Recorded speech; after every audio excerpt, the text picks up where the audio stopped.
எவ்வளவோ நாடுகள் சின்ன சின்ன படையெடுப்புகள் அந்த நாடே காணாமல் போயிருக்கு. கிரேக்கர்கள், ஊனர்கள், இப்படி நிறைய நாடுகள் காணாமல் போயிருக்கு.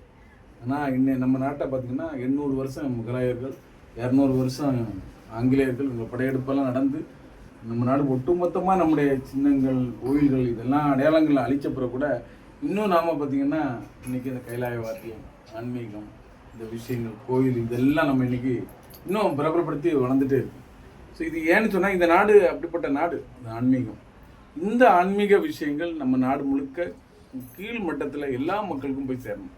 இடையில பார்த்தீங்கன்னு சொன்னால் நிறைய இந்த மாற்று மத வழிபாட்டு முறைகள் எல்லாம் உள்ளே வந்ததுனால நம்ம சித்தாந்தங்கள் மேலே நிறைய தாக்குதல் நடந்துட்டு, இதெல்லாம் மாற்றுறதுக்காக சங்கம் மிகப்பெரிய வேலை, பல துறைகளில் சங்கம் வேலை செஞ்சுட்டு, இளைஞர்களுக்கான வேலை, இந்த மாதிரி ஆன்மீக விஷயங்கள், ஆன்மீக பிரிவு சிதறி போயிருக்கும். ஆனால் 100 வருஷம் எந்த சிதறல் எதுக்காக ஆரம்பித்தாங்களோ, எப்படி ஆரம்பித்தாங்களோ அதே மாதிரி இன்னைக்கு வரைக்கும் இருந்து சமுதாயத்தில் வேலை செஞ்ச ஒரே அமைப்பு பார்த்திங்கன்னா உலகத்திலே சங்கம் மட்டும்தான்.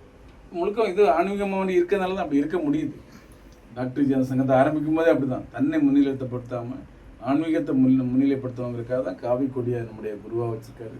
நிறைய விஷயங்கள். ஸோ இந்த ஆன்மீக விஷயங்கள் கீழ்மட்டத்தில் நாம் இப்போ செஞ்சிருக்கக்கூடிய பணி.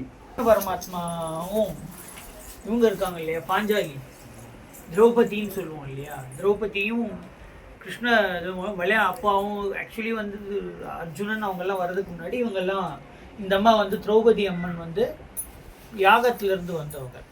இவங்கெல்லாம் கிருஷ்ணர் கூட விளையாண்டு இருக்கும்போது என்ன ஆகுதுன்னா, ஒரு தடவை கிருஷ்ணருக்கு கையில் அடிபட்டுடுது. விளையாடும் போது ஏதோ அதில் ரத்தம் வருது. உடனே இந்த திரௌபதி அம்மன் என்ன பண்ணுறாங்கன்னா அவங்களுடைய முந்தானி கிழிச்சு கட்டுறாங்க. ஸோ அப்போது அவர் சொல்கிறார், நீ எனக்கு உன்னுடைய வஸ்திரத்தையே கொடுத்த, அதனால் இது காலப்போக்கில் உனக்கு நான் உதவேன், நீ என்னுடைய சகோதரி ஆகிட்டாய்.